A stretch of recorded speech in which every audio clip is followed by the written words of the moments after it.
Androgenic or androgenetic alopecia, also known as male or female pattern hair loss, is one of the most common chronic problems seen by dermatologists.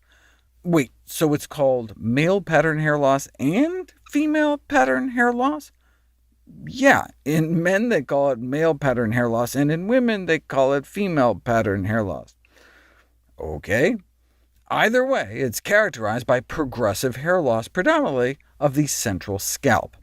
I've talked about hair loss supplements. I've talked about hair loss drugs. What about foods for hair loss? What role might diet play in the treatment of hair loss?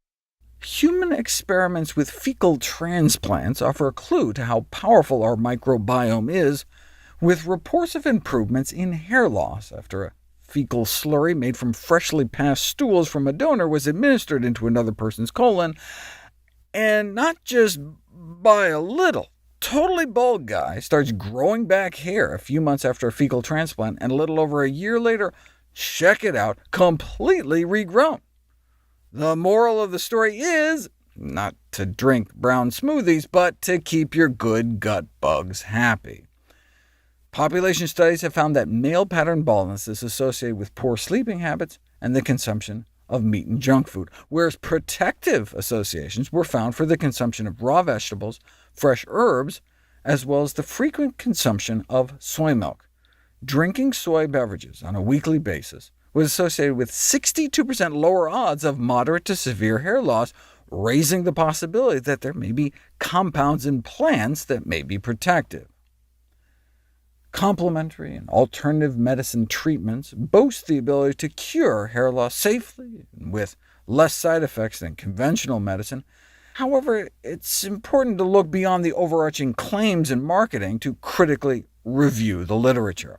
For example, many studies have little relevance because the evidence was obtained on shaved rodents. Like, hey, let's smear shaved mice with bee venom. And even when they do clinical studies on actual people, sometimes there's no placebo control, so you have no idea if the food had anything to do with it.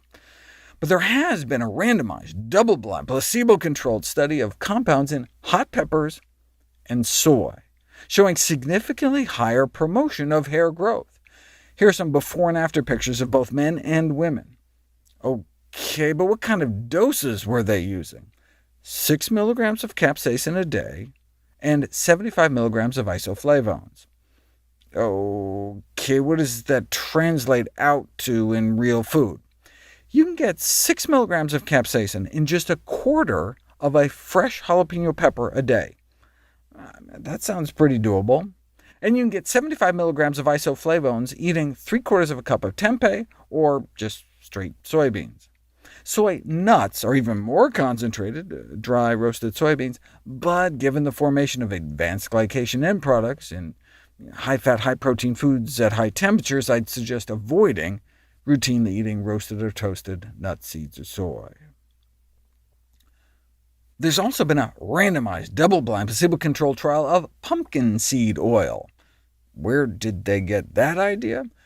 In 2009, a study out of South Korea found that randomizing men with BPH, enlarged prostate glands, to just 320 milligrams of pumpkin seed oil a day. That's about 1/16 of a teaspoon, so just like a few drops a day, improved urinary flow rates.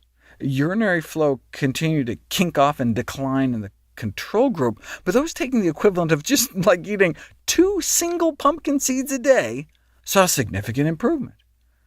That would seem to be an anti-androgen effect, so maybe it would help with hair loss? Seems to work in mice when used topically, but what about in people just eating pumpkin seeds? Couldn't hurt. Sadly, we often throw away pumpkin seeds, squash seeds, watermelon seeds, and they actually have a rich repertoire of nutrition, but you don't know if they actually work for hair loss until you put it to the test. 76 men with male pattern baldness received 400 milligrams of pumpkin seed oil a day, hidden in capsules, or they took capsules filled instead with a placebo for a few months. Again, that's only like eating 2 pumpkin seeds a day, maybe 2.5 pumpkin seeds. And they measured scalp hair growth with all sorts of objective and subjective measures. And After 24 weeks of treatment, self-rated improvement in satisfaction scores in the actual pumpkin seed oil group was higher, and they objectively had more hair, a 40% increase in hair counts compared to only 10% in the placebo group. Here's some representative before and after shots of the improvement in hair coverage on 2.5 pumpkin seeds worth of daily oil. Show those pictures to blinded investigators who don't know who's in which group, and they rate the placebo groups as getting slightly worse over time, but the pumpkin seed oil group getting significantly better. In the pumpkin group, 95% remained either unchanged or improved, whereas in the control group, more than 90% remained unchanged or worsened. Given such a pronounced effect, might we be worried about sexual side effects? They looked before and after at an index of erectile dysfunction and found no evidence of adverse effects.